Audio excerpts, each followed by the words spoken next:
I still can't forget that night. It was dark, and the air felt heavy, like something bad was about to happen. We were all gathered at the burial site, ready to lay Zara to rest. The drumming was soft, and the women were singing the morning songs. Everything was quiet, almost too quiet, as if the world itself was holding its breath. Zara was only 13, promised to a man who could have been her grandfather. She didn't want to marry him, but in our village no one could say no, especially not a girl. Zara had always been different, though. She was strong-willed, always finding ways to do things her own way. But none of us thought she'd go this far.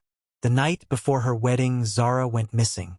Her family searched everywhere, and the whole village joined in.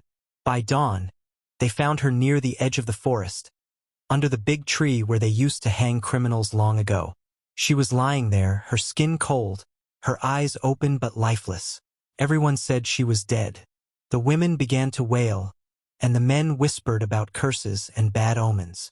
Her family didn't want to wait. They said it was bad luck to keep the dead unburied for long. So they prepared her body that same day. By evening, we were all gathered around her grave. The coffin was lowered into the ground, and the village elder began to speak the final prayers. But then, something happened that I will never forget. Just as they were about to start covering the coffin with earth, we heard it. A sound, soft at first, then louder. A knocking from inside the coffin.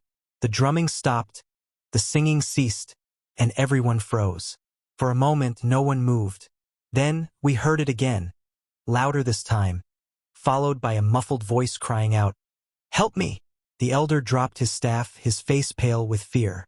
The men who had been holding the shovels stepped back, their hands trembling. Zara's mother screamed, and her father fell to his knees, whispering prayers. No one knew what to do.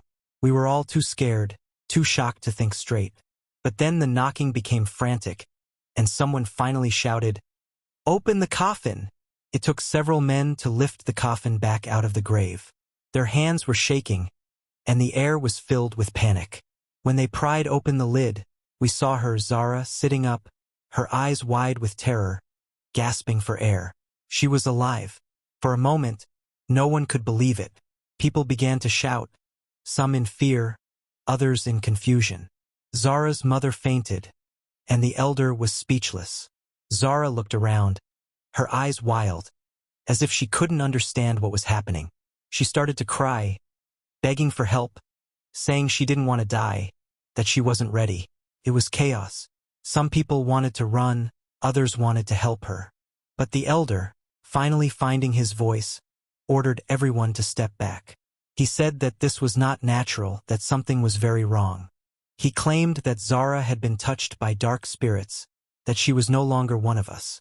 The fear spread like wildfire. People started whispering that Zara had faked her death, that she had made a deal with the spirits to escape her marriage.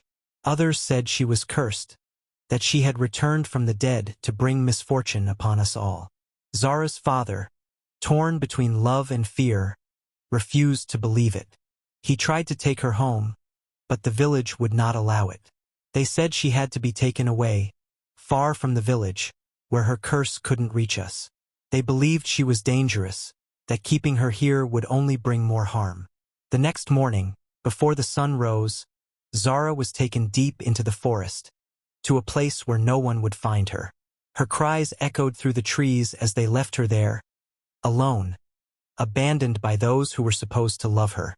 Days passed, and the village was tense.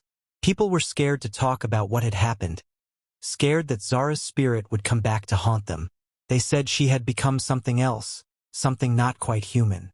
And then, one by one, strange things started happening. The man Zara was supposed to marry fell ill, claiming he saw her in his dreams, standing at the foot of his bed, her eyes burning with anger.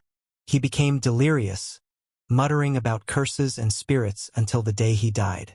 Others in the village began to fall sick too. They all claimed to have seen Zara in their dreams, standing in the shadows, watching them, cursing them.